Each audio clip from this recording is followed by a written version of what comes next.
Hello everyone, welcome to our video for the Embedded Security Challenge 2020.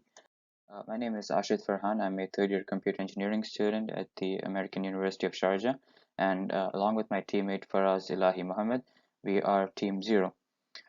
So talking about the challenges in the final round of the Embedded Security Challenge, as a brief overview, we were able to solve 14 out of the 19 provided challenges, and a breakdown of how many we solved from each set is shown here.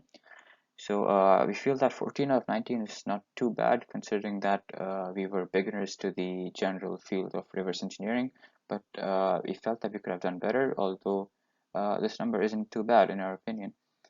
So moving on to the different tasks, they were very varying in terms of difficulty, as well as the approaches that we needed to take in order to solve them.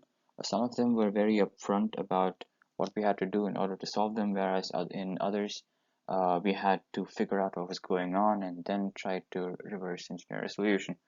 An example of a challenge of the first type would be this challenge called Quiz. It's from set B, and this was very interesting because the binary would continuously ask us math equations in words, where the operation and the operand would be chosen at random, and we would have very less time to reply back with the correct answer. And if we could answer 10 questions correctly in a row, we would solve the challenge. So obviously this cannot be done by hand because there wouldn't be enough time.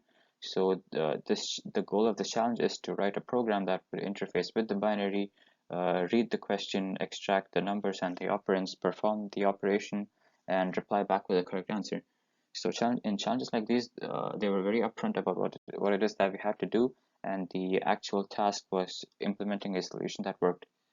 Another challenge that was similar to this was called Chase, which is also very interesting because the binary would start up at a specific IP address and port number, and then as we connected and say hello, it would disconnect and move to another IP address and a port number, and it would keep doing this. So we had to chase it across all these addresses about 6 times, and at the end of this series, we would solve the challenge. So in order to solve this, what we did was after the binary disconnects from a specific address and port number, we did a local ping sweep to find what IP address it was at, which was pretty fast. But then we had to scan all 65,000 ports on that IP address to see which port was open. So which took some time. So we had to find the right options for Nmap in order to reduce our time. But the binary actually gave us some time in between, so we were able to solve the challenge. So on the other hand, some challenges were not very upfront about how we have to solve them. They were not very hard in terms of implementing the solution, but we had to figure out what exactly it was doing. An example of such a task would be the challenge called ESROM. When we look at the decompiled source code of the binary, it is not very clear what it is doing. But when we focused on the title, we realized that ESROM is Morse in backwards, as in Morse code. So inside the decompiled source, we found this weird string composed of zeros, ones, and twos. So we found that we could replace the zeros with dots, ones with dashes, and a two represents a space. So with that, we could decrypt the string inside the decompiled source and find the correct string that solves the challenge. So in challenges like these, it's not very difficult to implement a solution, but to figure out what we have to do is most of the challenge.